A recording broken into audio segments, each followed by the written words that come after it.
O que acontece quando um homem começa a se preocupar demais em parecer homem?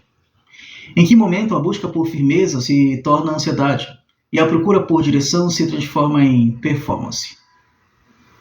Tenho a impressão de que parte de nosso tempo está presa exatamente aí. Fala-se muito em masculinidade bíblica e em parte compreendo o porquê. Vivemos num contexto em que muitos referenciais se enfraqueceram. Papéis sociais se tornaram menos estáveis, expectativas se multiplicaram e muitos homens experimentam uma espécie de desorientação. Não sabem mais o que devem ser, mas continuam sentindo que devem ser alguma coisa. É desse vazio que surgem modelos fortes, prometem clareza, oferecem conforto. Dizem, o homem deve ser assim, deve liderar assim, falar assim, prover assim, desejar assim. E então aquilo que parece resposta pode, na verdade, ser apenas alívio psicológico.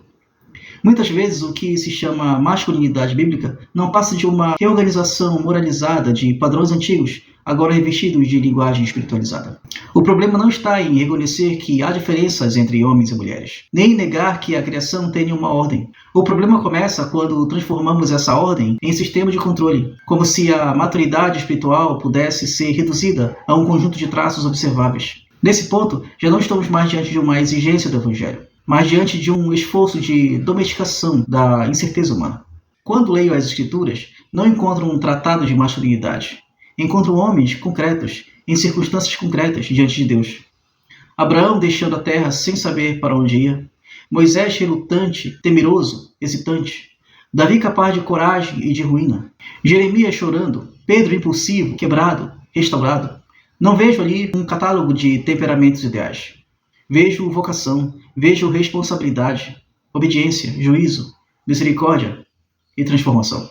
E, sobretudo, vejo Cristo. Isso me parece decisivo. O Novo Testamento não apresenta Jesus como um modelo de virilidade cultural. Ele não corresponde de maneira simples às imagens de força que costumamos admitir. Há autoridade nele, mas sem teatralidade. A firmeza, mas sem dureza de alma. A coragem, mas não necessariamente de se impor. Ele enfrenta a injustiça, suporta a solidão, ama até o fim, lava pés, chora diante da morte e entrega a própria vida. Sua força não nasce da necessidade de dominar, mas da liberdade de obedecer ao Pai. Isso corrige algo profundo em nós, porque o coração humano prefere formas mensuráveis. Regras visíveis nos tranquilizam. É mais fácil perguntar como parecer homem do que perguntar como amar de verdade, carregar responsabilidade e permanecer fiel quando isso custa alguma coisa. A primeira pergunta busca a identidade por configuração. A segunda expõe a alma. Talvez por isso tantos discursos sobre masculinidade terminam produzindo tensão e não liberdade. O homem passa a vigiar a própria imagem, precisa provar consistência, competência, autocontrole, capacidade de liderança. E sem perceber, converte a própria masculinidade em tribunal. Em vez de habitar a realidade, passa a administrar percepção. A Bíblia opera em outro plano. Ela desloca o centro do problema. O ponto não é fabricar uma identidade masculina ideal. O ponto é a conversão do coração. O homem pode parecer forte e ser governado pelo medo. Pode parecer seguro e ser movido por orgulho. Pode parecer firme e, no fundo, apenas temer a vulnerabilidade. A Escritura não se impressiona facilmente com aparências bem compostas. Por isso, suspeito que a masculinidade, no sentido mais profundo, não seja um modelo fixo aplicável a qualquer tempo ou circunstância. Há elementos históricos, sociais, econômicos e simbólicos que inevitavelmente variam. O que foi sinal de responsabilidade num contexto pode não ser mais em outro. O que significou honra numa sociedade pode significar vaidade em outra. Se existe uma base mais estável, ela talvez esteja menos no repertório social e mais na estrutura moral da resposta adequada ao real. Há momentos em que o masculino aparece como proteção, outros como contenção e outros ainda como risco assumido. Palavra necessária, peso carregado, presença que não recua. Mas isso não é o figurino.